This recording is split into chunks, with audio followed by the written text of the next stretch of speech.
welcome. Feeling like you really want to speak English more confidently, maybe feel a bit more natural and actually enjoy it. Perhaps you're juggling a packed schedule, or maybe a bit of shyness kicks in when it's time to speak, or maybe you just don't live where English is spoken every day. A lot of people think, I need to move abroad, or, spend hours and hours in class to really get good at English. But our deep dive today looks at a source called Daily English, Small Habits, Big Results, and it kind of challenges that idea. Yeah, our mission here is to pull out the really powerful nuggets, the sort of aha moments from this source, and show you a way to get fluent through, small, smart steps, things that actually fit into your daily life. It's really about feeling more comfortable, more natural, and more confident using English. So let's unpack this. We can kick things off with a really simple but a powerful technique the source talks about, shadowing. For anyone who hasn't heard of this, what is it exactly? Shadowing, right. It sounds simple, maybe deceptively so. You basically listen to someone speaking English, could be anything, a podcast, a video, even us right now. And you try immediately to repeat exactly what they say. The key thing is you don't stop. You don't translate in your head. You don't grab a dictionary. You're just copying the sound like an echo, trying to match the speed, the tone, and really crucially, the rhythm, the intonation. Okay, that makes a lot of sense. Okay. So it's like building up a kind of linguistic muscle memory. For example, if you hear, I want to speak English fluently, you just immediately echo that back, try to match the sound. Exactly, you just echo it. Or if you heard, I listen to English every day. You copy it. You copy it. Same with, say, shadowing helps me speak better. You're aiming for the flow, the music of it, not just the individual words. But what about, feeling self-conscious or worrying about getting it wrong, especially at the start? What does the source say about needing to be perfect right away? Yeah, that's really important. The beauty of shadowing, why it works so well, is it taps into something called motor mimicry. You're not just listening passively, you're physically making the sounds, copying the rhythm, the ups and downs. It builds this direct link between hearing and speaking. Bypassing the translation part. Exactly. It bypasses that slow, sometimes clunky translation process.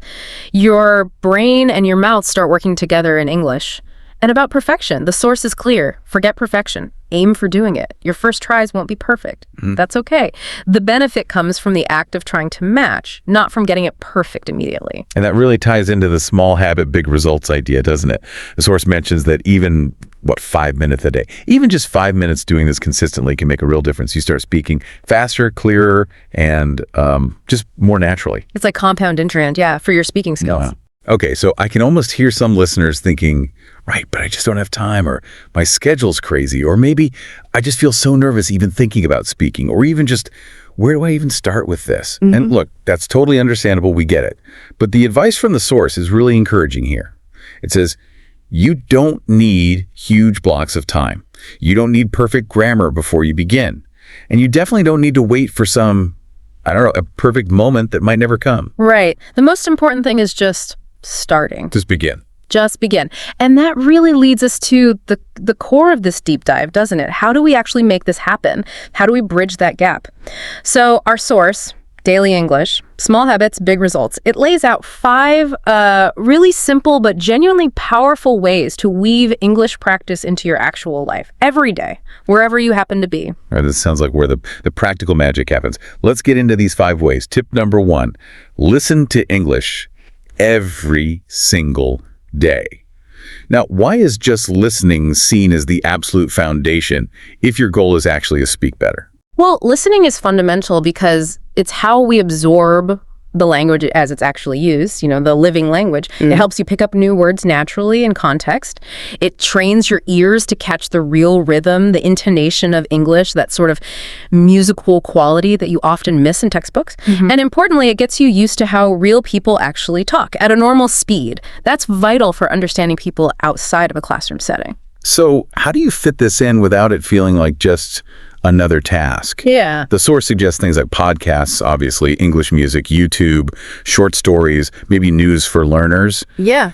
And here's a key thing. You mentioned you don't need to understand 100%, right? Not at all. Even if you're only catching, say, 30% or 50%, your brain is still soaking up the sounds, the patterns, the flow. It's incredibly valuable passive learning. Passive learning, okay. Yeah, and the idea is to just slide it into your routine. Listen while you're walking, cleaning, cooking, exercising, even just relaxing. Just 10, maybe 15 minutes a day. It adds up incredibly quickly. Think of it like making English the background music to your life. It just starts to seep in. Okay, so you've got your ears tuned in with all that listening. What's the next logical step then to turn that passive knowledge into active speaking skill? The source brings us back to shadowing, but now as a daily thing. Why is actually using your voice so important after all that listening? Right, it's crucial because listening fills up your mental tank with English, but speaking is how you actually build the pathways, the muscle memory for fluency. So after you listen to a sentence or maybe a short clip, the next step is to vocalize it. Actively speak it out. And you're not just repeating the words. No, you're trying to copy the voice, match the rhythm, the inflection, the way it flows naturally. And the source gives examples again, like, I want to get better at English. Exactly. Or things like, I don't understand everything, but I keep going. Right. Or, I'm improving little by little. And the advice is, do this daily. Don't be afraid to repeat the same sentences even.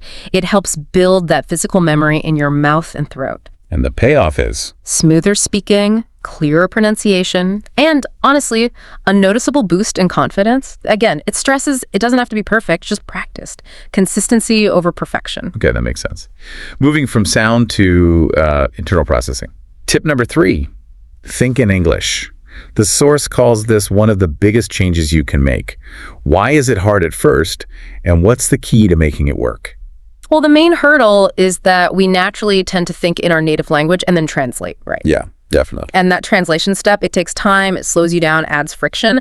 The goal here is to kind of bypass that internal translator, build direct connections in your brain to English. So how on earth do you start doing that? It sounds quite abstract. It does, but you start small, really small.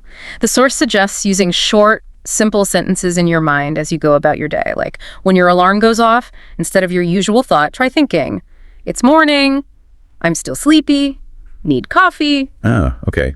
Like narrating your own life, but silently in English. Exactly. Or when you're walking outside, sky is blue, air is cold, see a dog. During work, I'm working, bit tired, want to go home. Simple stuff. Right. Just little observations? Little observations. It helps your brain link thoughts directly to English words, no translation needed. It cuts out the middleman. And the source even suggests maybe trying to say these thoughts out loud later, even just whispering them quietly, like having a little daily chat with yourself in English. Interesting. A private rehearsal. Yeah, it feels a bit strange, maybe, but it's a great low-pressure way to practice thinking and eventually speaking in English. Okay, let's unpack tip number 4 then. Read aloud. We all know reading silently is good for vocabulary and comprehension, but why does the source insist that reading aloud is significantly better for improving your spoken English? The key difference is engagement. Reading aloud forces your mouth, your tongue, your vocal cords, and your brain to work together in a coordinated way. It's active. It's very active. You're physically producing the sounds connected to the words you're seeing and processing. It reinforces those connections, seeing the word, understanding it, saying it. So what kind of things should you read aloud? Not Shakespeare, I assume. Probably not to start. No, the recommendation is short, simple texts, maybe a children's book or an English story written for learners, even a dialogue from a video transcript or a podcast, something manageable. And how do you do it? Just read it once. The source suggests a little process. First, read it slowly and clearly. Focus on getting each word right. Then, try it again, a bit faster this time. Push yourself slightly. And then, maybe a third time, try reading it with more expression. Imagine you're an actor delivering lines. Have a bit of fun with it. So it's like going to the gym, but for your speaking muscles. That's a great analogy, yes. Ooh. It strengthens your pronunciation, improves your fluency, how smoothly the words come out, and it definitely builds confidence because you get used to hearing yourself speak English clearly. Right. Okay, so we've got listening daily, shadowing, thinking in English, reading aloud. These are all specific techniques. What ties it all together? Tip number 5 seems broader. Use English in your daily life. What does that really mean? It's not just studying, is it? No, not at all. It's about shifting your mindset. English shouldn't just be this thing you do for 30 minutes on a Tuesday or only inside a classroom. It needs to become integrated, part of your everyday world, like your morning coffee or checking your phone. The more you see it, hear it, use it, even in tiny ways, the more natural it feels. It stops being foreign. And the source gives some really practical, almost surprisingly simple ways to achieve this, even for really busy people. First one, change your phone's language setting to English. Why is that so effective, given how much we use our phones? It's about constant, low-effort exposure. Passive learning again. Think about it, how many times a day do you glance at your phone? Too many. Exactly. So by changing the language, you're constantly seeing words like settings, airplane mode, brightness, maybe update available, delete, download. You're not actively trying to learn them. But you just absorb them. You absorb them through repetition and context. Your brain just starts to remember them naturally. It's incredibly efficient. Okay, that's a really easy win. Second practical tip, write a short diary in English every day. Not long essays, right? Just a few sentences. Just 3 short sentences are great. Seriously. Something like, today I went to work. I was very tired. Drank 2 cups of coffee. Simple. Or, rained this morning, stayed home, watched an English video. Exactly. It forces you to build basic sentences using vocabulary from your actual life. It makes grammar practical. And doing it every evening, even for just 5 minutes, it really adds up. You can use a notebook, an app on your phone, or even, message a friend who's also learning. Okay. Third one, and this sounds interesting. Record a 1-minute voice message every day. Yeah, this is a really good one. The idea is simple. End of the day, grab your phone, hit record on a voice memo app, and just talk for 1 minute about your day, your plans, how you're feeling, something you learn, whatever comes to mind. And the key is, it doesn't matter if you make mistakes. It's just for you. It's just for you. But then what's the benefit if no one else hears it? The magic happens when you listen back. You listen to yourself. Ooh. Okay. That might feel a bit weird at first. It can. But it's so valuable. You start to hear your own pronunciation, maybe grammar mistakes you keep making, awkward phrasing. You become your own teacher in a way. You notice things and you start to self-correct. It builds confidence, fluency, and real self-awareness about your speaking. That makes sense. Okay, fourth practical idea. Join an English-speaking group online. You don't need a formal class. Absolutely. The internet is full of communities. Think WhatsApp groups, Telegram channels, language exchange apps like Tandem, maybe Facebook groups specifically for English learners. You can dip in and write short messages, send voice notes like the ones you practice, ask questions, answer others. Even just lurking and reading what other learners write is helpful. It makes English feel more alive, more social. Exactly. It becomes a tool for connection, not just a school subject. And the fifth practical tip. Watch short videos and repeat the sentences. Talking TikTok, Instagram Reels, YouTube Shorts, that kind of thing. Yeah, precisely. Bite-sized content. Choose videos on topics you actually like. Travel, food, daily life snippets, funny clips, whatever. The method is watch the same short video maybe 2 or 3 times, then pause it, repeat a sentence you just heard, try to copy the speaker's voice, their tone, their speed. So it's like mini shadowing, but with fun content. Exactly. Even a 20-second video is fantastic practice. It's enjoyable, it's easy to fit in, and you learn how English really sounds in casual, everyday situations. So looking at all these tips, the big message seems to be that using English daily doesn't have to be this huge, difficult chore. It doesn't take massive amounts of time. Not at all. And you don't necessarily need a teacher standing over you to make progress with these methods. Right. And the secret sauce, if you like, is turning these tiny daily actions into English practice moments. It's about shifting that default setting in your brain. The source mentions, interestingly, that after about 3 months of doing these small things consistently, people often feel a huge jump in their confidence in actual conversations, sometimes more than they felt after a year of just classes. Wow, 3 months. Yeah, it's about making English automatic. Instead of defaulting to good morning in your language, try the English version. Try writing your list or to-do list in English.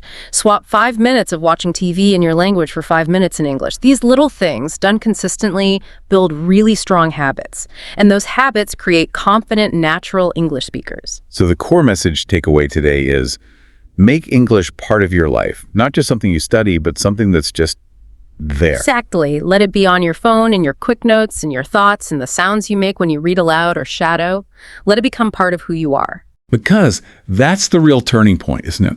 That's where genuine fluency starts to grow, almost without you realizing it. So thinking about everything you've unpacked today, the question for you, the listener, is, what's the one small step, just one, that you'll start doing consistently, starting today, to weave English more into the fabric of your daily life?